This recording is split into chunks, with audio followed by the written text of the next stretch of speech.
Au cours des années, j'ai accompagné des dizaines de PME étrangères dans leur entrée en Inde. Et à chaque fois, les mêmes questions revenaient, encore et encore. Est-ce qu'on pourra le livrer à temps? Est-ce que l'électricité tiendra le coup? Et si les routes sont bloquées par des embouteillages ou des grèves? La plupart des sociétés partaient du principe que l'Inde était un pays aux infrastructures défaillantes. Mais celles qui ont réussi n'ont pas vu un problème.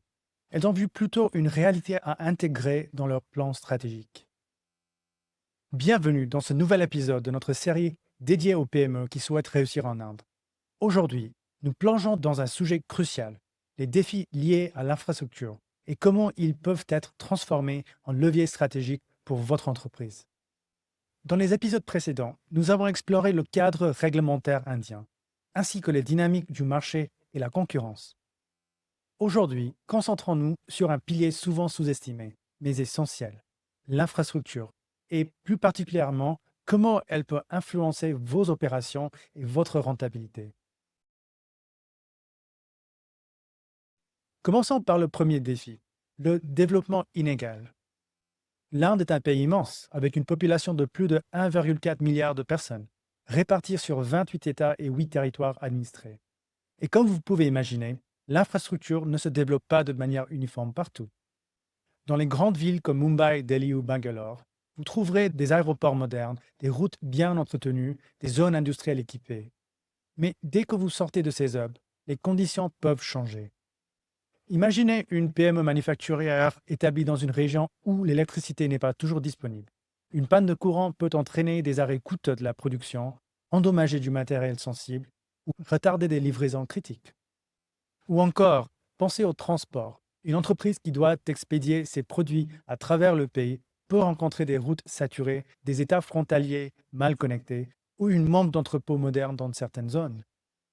Toutes ces situations ajoutent des coûts imprévus, impactent la productivité et peuvent nuire à la satisfaction client. Mais attention, cela ne signifie pas que c'est impossible. Car derrière ces défis, il y a aussi une opportunité. Une transformation massive est en cours. Le gouvernement indien investit massivement dans l'électrification universelle. Grâce à cela, l'accès à l'énergie s'est considérablement amélioré, surtout dans les corridors industriels stratégiques. Les grands axes routiers sont en pleine expansion. De nouveaux ponts, tunnels et autoroutes relient désormais les régions autrefois isolées. En côté logistique, le secteur privé joue également son rôle. Des parcs logistiques modernes, des entrepôts climatisés et des centres intégrés de distribution poussent comme des champignons près des grands centres urbains. On trouve par exemple des plateformes logistiques offrant non seulement du stockage, mais aussi des services de gestion froide, de tri, d'emballage et de livraison dernière mille. En somme, ces infrastructures ne sont pas simplement en amélioration, elles deviennent la base d'une chaîne d'approvisionnement moderne, fiable. Passons maintenant à un deuxième point, la complexité logistique. Même si les routes et les chemins de fer s'améliorent, transporter des marchandises à travers l'Inde reste toujours un défi. Pourquoi? Parce que le pays est vaste, hétérogène, et chaque État peut avoir ses propres règles. Une PME qui souhaite distribuer ses produits dans plusieurs États doit faire face à des distances importantes, des conditions routières variables, des réglementations locales différentes et une coordination nécessaire avec plusieurs transporteurs locaux. Pour certains produits, comme les médicaments nécessitant un contrôle thermique ou les machines lourdes, la moindre erreur dans la chaîne logistique peut entraîner des dommages coûteux, voire mettre en péril la conformité réglementaire. Cela dit, tout n'est pas perdu. Au contraire, l'Inde vit une véritable mutation logistique.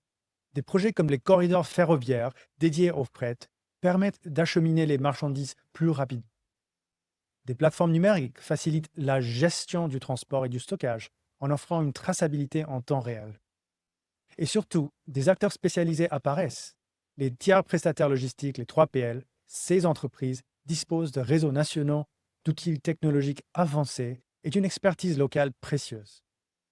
Ils peuvent prendre en charge toute la chaîne logistique, dès la réception des marchandises à leur livraison finale, en passant par le stockage, le conditionnement et même la gestion des retours. Pour une PME étrangère, cela signifie qu'elle peut externaliser cette partie complexe, tout en gardant une visibilité totale et une efficacité optimale. La solution existe donc, Il s'agit juste de choisir le bon partenaire. En résumé, oui, l'Inde présente des défis en matière d'infrastructure. Le développement est inégal, les coûts cachés existent et la logistique peut sembler compliquée. Mais pour une PME étrangère bien préparée, ces obstacles ne sont pas des barrières infranchissables.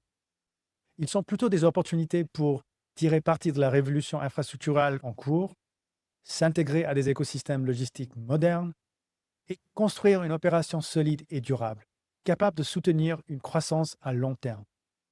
Et il ne s'agit pas d'ignorer les défis, il s'agit de les comprendre, de s'y adapter et d'utiliser les outils et partenaires disponibles pour en faire des atouts compétitifs. Identifier et atténuer les coûts cachés liés à l'infrastructure est essentiel pour votre rentabilité et votre succès en Inde. Si vous dirigez une PME étrangère et que vous souhaitez entrer ou renforcer votre présence en Inde, Respublica Imperium est là pour vous guider. Nous aidons les PME agiles à travers chaque couche du marché indien, en identifiant et en réduisant les coûts cachés, en optimisant l'efficacité opérationnelle et en alignant votre chaîne d'approvisionnement et votre infrastructure sur vos objectifs stratégiques. Contactez-nous dès aujourd'hui pour une consultation personnalisée. Merci d'avoir écouté cet épisode. Rejoignez-nous la prochaine fois où nous explorerons ensemble les secrets d'un recrutement réussi en Inde. À très bientôt.